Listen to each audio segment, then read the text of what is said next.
இந்த big pass ஷோக்கு மட்டும் வரல அப்படின்னா, நானும் பிரஜனும் வேற முடிவு எடுத்திருப்போம் அப்படின்னு சொல்லிட்டு சாண்ட்ரா சொல்ல ஒரு சில விஷயங்கள்லாம் கேட்கும்போதே வந்து ரொம்ப அதிர்ச்சியா இருக்கு. ஸோ நம்ம வெளிய இருந்து பார்க்கும்போது இவங்க செலிபிரிட்டி, இவங்க லைஃப் வேற மாரி இருக்கும் அப்படின்ற ஒரு தாட் யூசுவலாவே மக்கள் மத்தியில இருக்கும். பட் இவங்க சொல்லும்போது தான் வந்து தெரியுது, இவங்களுக்கு பின்னாடி இவ்வளோ பெரிய ஒரு ஸ்ட்ரகிள் இருக்கு அப்படின்னு சொல்லி சாண்ட்ரா அண்ட் பிரஜின் இந்த ஒரு விஷயத்த ஃபர்ஸ்ட்லேருந்தே வந்து நிறைய ஸ்ட்ரெஸ் பண்ணி சொல்லிட்டு இருந்தாங்க. ஸோ இந்த பிக் பாஸ் ஷோ மட்டும் இல்ல அப்படின்னா, அவங்களோட லைஃப்ல எவ்வளோ ஸ்ட்ரகிள வந்து ஃபேஸ் பண்ணியிருப்பாங்க அப்படின்னு சொல்லிட்டு நிறைய இடங்கள்ல வந்து சொல்லிட்டு இருந்தாங்க.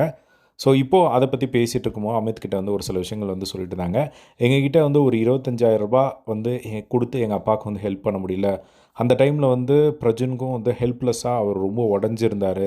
அதை என்னால் கண்ணில் வந்து பார்க்க முடிஞ்சுது. ரொம்ப கஷ்டப்பட்டோம் ஃபினான்ஷியலாக நாங்கள். ஆனால் இந்த பிக் பாஸ் ஷோ மட்டும் இப்போ கிடைக்கல அப்படின்னா நாங்கள் வேறு முடிவு எடுத்திருப்போம் அப்படிங்கிற மாதிரிலாம் வந்து சொல்லிட்டு இருந்தாங்க. அதுக்கப்புறமா வந்து நான் எவ்வளோ ஹெல்ப் வந்து யார்கிட்ட போய் கேட்டாலுமே வந்து அவங்க வந்து ஒரு மாதிரி எங்ககிட்ட பேசுகிறதே வந்து விட்டுட்டாங்க. ஸோ இவங்க ஹெல்ப் பண்ண எல்லாம் கேட்குறாங்க அப்படிங்கிற மாதிரி வந்து எங்ககிட்ட விலகி விலகி போனாங்க. அவர் வந்து அவர் படம் வெளியே வரணும் அப்படிங்கிறதுக்காக அவ்வளோ பேருக்கு வந்து மக்களுக்கு வந்து ஹெல்ப் பண்ணியிருக்காரு.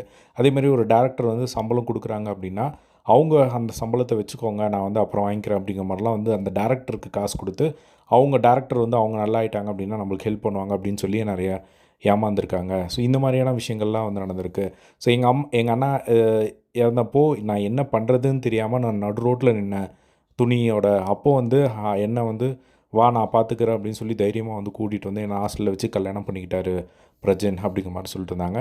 அதே மாதிரி நான் வந்து என்னை பார்த்துக்கிட்ட ஒருத்தரை நான் கண்டிப்பாக அவரை வந்து நல்லா வந்து பார்த்துக்கணுன்னு நினைக்கிறேன். அவருக்காக நான் நிறைய ரிஸ்க் எடுக்கணும்னு நினைக்கிறேன். ஸோ இந்த மாதிரி எனக்கு லைஃப் பிரஜன் இல்லைன்னா எனக்கு கிடச்சிருக்குமா அப்படிங்கிறது கூட வந்து தெரியல. அவ்வளோ கஷ்டத்தில் வந்து இருந்தேன். ஸோ என்னை அப்படி வந்து பார்த்துக்கிட்டாரு. ஈவன் நான் அவர் லவ் பண்ணும்போது நான் கிறிஸ்டின் கூட வந்து அவருக்கு தெரியாது.